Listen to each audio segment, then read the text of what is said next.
ভাইদের মতো লাগে এখানে অনেক এরকম হাজি সাহেব মুরব্বী আসামি পরপরে ছোট ভাই বসে আছে বাবা 10 বছর 20 বছর আগে মারা গেছে মনের সত্য এখন পর্যন্ত বুঝা যায় নাই বুঝাই যায় না এরকম আসামি সমাজে আছে নাকি না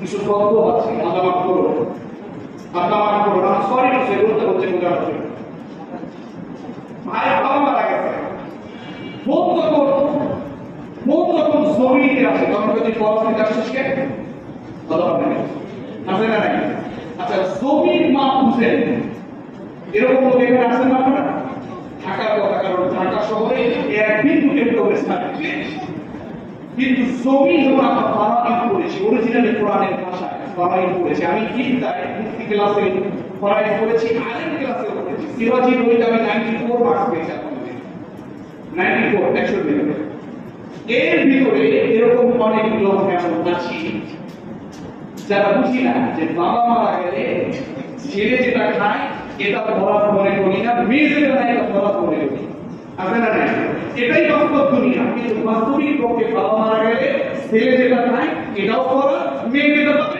এটাও কি যদি ভুল হয় তাহলে দাঁড়ান আমি সাথে বলছি আমি সঠিক বললাম না ভুল বললাম যারা বুঝলেন তারা তো বুঝছেন না যারা না বুঝছেন এদের কোরআন সামনে রেখে বলে যাচ্ছে আল্লাহ তাআলা নির্ধারণ করে দিয়েছেন কোরআন কারীমে সূরা নিসা 4 নম্বর পারা 8 নম্বর পৃষ্ঠা শুরু মুহাদ্দিস সাহেব ইউসিকুমুল্লাহ কোন পৃষ্ঠা বলেন একটু জোরে বলেন না শুনুন সবাই 18 পৃষ্ঠা কয় পারা আল্লাহ বলেন 4 নম্বর পারা 18 নম্বর পৃষ্ঠা আল্লাহ বলেন ইউসিকুমুল্লাহ ফি আওলাদিকুম লিযাকারি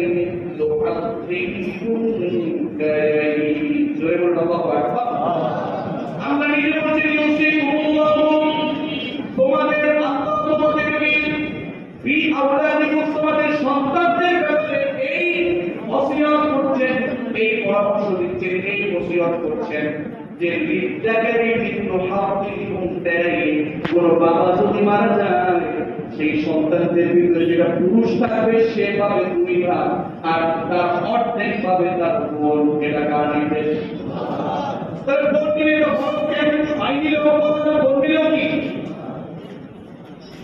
কথা কি বুঝতেছে না দলিল ছাড়া সাধারণত কথা বলতে চেষ্টা আমি করি না আল্লাহ মাফ করুন তাহলে আমার বন্ধুগণ এখানে অনেক এমন ভাইয়ের আছে এখন বলতে পারেন হুজুর এখন তাহলে নিয়ে নিব আজকে এমন লোক আছে এখানে আজকে আলোচনা শুনে এখানে এমন অনেক ভাই আছে আশা করি বইয়ের সম্পদ দেওয়ার জন্য সে পাগল হয়ে যাবে কারণ আমরা সাইন এবং জাহান্নামে যেতে চাই এখন বলতে পারেন হুজুর আজকে দিয়ে দিব আমি বলবো আজকে দিলে তার হক আদায় হবে না আজকে দেওয়ার পরে পারলে বোনের হাত নেওয়ায় পা ধরে করবেন যে বোন এই 10 বছর যে আমি পেয়েছি তুই যদি মাফ না করিস তাহলে এটা কিন্তু তোর হক নষ্ট করা হবে এখন আমি তো বুঝি আরে এখানে আপনারা কয়জন বাংলাদেশের বাইরে ভারতে বিভিন্ন জায়গায় ভাবতে আলোচনা করেছি আমার অভিজ্ঞতা আছে যার কাছে এই দোষ আছে এই রোগটা বাস্তবিক পক্ষে আজকে থেকে যদি কোরআনের জ্ঞান না থাকে কোরআনের পরিবার না থাকে এই রোগটা বাস্তবে আমার পছন্দ করবে এটা বাস্তব আপনি আমার নতুন শেখাবেন এটা আমি বুঝি না আমার দাবি করবো না আপনি পছন্দ করেন না করেন কোরআনের ব্যাপারে কাউকে স্থান করবে এজন্য আমি বলবো তাদের কাছে কোনের সম্পদ আছে আমার এই ভাই দয়া করে করুণা করে আমি প্রয়োজনে আপনার কাছে করুণা চাই করুণা করে হলেও আপনার কোনের সম্পদ সবগুলো আপনি উঠায় দেন নচেত কিয়ামতের ময়দানে এরকম যখন করবে সেদিন কোনোভাবে আপনার দেওয়া জাহান্নামে যাওয়া ছাড়া উপায় হবে না এজন্য আল্লাহ তাআলা বলেন ইন্নাল্লাযীনা ইয়াকুলুনা আমওয়ালাল ইয়াতামা যুলমান ইন্নামা ইয়াকুলুনা ফী বুতুনিহিম নারা ওয়া সায়াসলাউনা সাঈরা নিশ্চয় তারা ইয়াতীমদের সম্পদ অধীনস্থদের সম্পদ চোর করে দখল করে জুলুম করে তারা এখন মাসে সামনে খাবে আমি আল্লাহ বলছি এই সম্পদগুলো ওদের পেটের ভিতরে মাল কষ্ট হয়ে ঢুকছে না ওদের পেটের ভিতরে জাহান্নামের আগুন জ্বলছে কার কথা? শুধু তাই না, এটা তো বলে দিয়েছেন ওয়াজা ইয়াসপরে কথা ওয়াজা ইয়াসলাউনা সাঈরা। আমরা বললেন ওয়াজা ইয়াসলাউনা শব্দটা মুতারে, এটা করতে মুতারে শব্দের আগে যখন সিন সাউন্ড মিলে যায় আল্লাহ তাআলা তার অর্থ কিংবা আপনার আমার সমাজে আরবি ওয়ার্ড চলে আসে এমন অচিরেই শীঘ্রই অচিরেই সায়াসলাউনা সাঈরা। আমি আল্লাহ তাকে সাঈরে পাঠাবো, তার কথা সাঈর হবে তার জায়গা। এজন্য আপনাকে আমাকে সাঈর নামক দরজা থেকে বিরত থাকতে হবে। আপনাকে আমাকে হুজুরের কথা শুনেন, কোরআনের কথা শুনেন, আলেমের কথা শুনেন, শুনবার সাথে সাথে যদি মুমিন হন বলবেন সামিআনা ওয়া আতানা, শুনলাম আর অনুভব শুরু করে দিলাম। আর যদি মুনাফিক হন তাহলে বলবেন সামিআনা ওয়া আসাইনা, শুনলাম মানলাম, ছেড়ে দিলাম, না মানলাম, প্রত্যাখ্যান করলাম। এরকম লোক আমাদের সমাজে মুনাফিক লাগে আছে না? এটা মুসলমানের কাজ না, এটা হলো মুনাফিকদের কাজ। আল্লাহ আমাদের সকলকে সাঈর নামক জাহান্নাম থেকে বাঁচান। সকলেই সবার করে বলছি আমিন। আমার বন্ধুগণ, এজন্য আমাদের সমাজের ভিতরে আমাদের সকলকে সুন্দরভাবে সঠিকভাবে চলতে হবে। আর 3 নাম্বার বিষয় হলো ওই সাঈরে চলে যাবে যারা কিয়ামতকে মিথ্যা প্রতিপন্ন করবে যারা। আল্লাহ তাআলা বলেন ওয়া আ'তাদনা লিমান কাযযাবা বিস-সাআতি সাঈরা। আল্লাহু আকবার।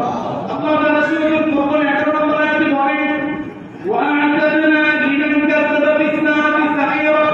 আমি আল্লাহ সাঈর ওই লোকটার জন্য প্রস্তুত করে রেখেছি যেই লোকটা সাঈর নামক জাহান্নামে যাবে। ওই লোকটার জন্য প্রস্তুত করেছি যেই লোকটা কিয়ামত দিবসকে মিথ্যা প্রতিপন্ন করে। এখন এখানে বলেন এমন লোক এখানে আছে নাকি কিয়ামতকে বিশ্বাস করেন না? আছে নাকি? কিয়ামতকে বিশ্বাস করেন এমন লোক এখানে আছেন?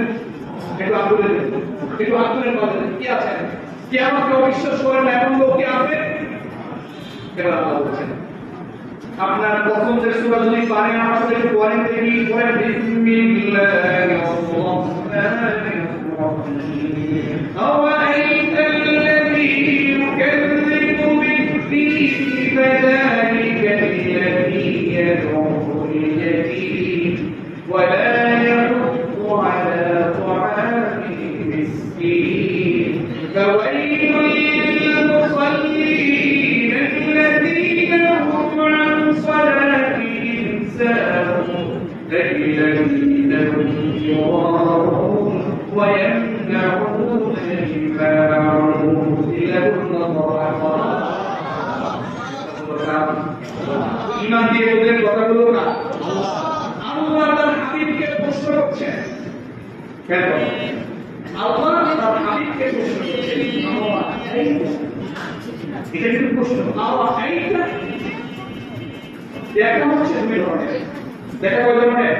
একটু শিখেন, একটু মনে রাখেন। দেখা কয় ধরনের? যেটা চোখ দিয়ে দেখা যায়, চর্ম চোখে দেখা যায়, সেটার নাতি হচ্ছে রহার। আর যেটা গবেষণার চোখ দিয়ে দেখা যায়, মানে মনের চোখ, গবেষণার চোখ, এটার নাম হচ্ছে নাযরায়াত।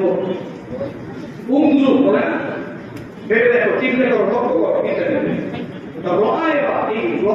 শব্দটা তারা রসুলকে প্রশ্ন করছেন কে? সবার সামনে বলেন কে? আল্লাহ তাআলা প্রশ্ন করছেন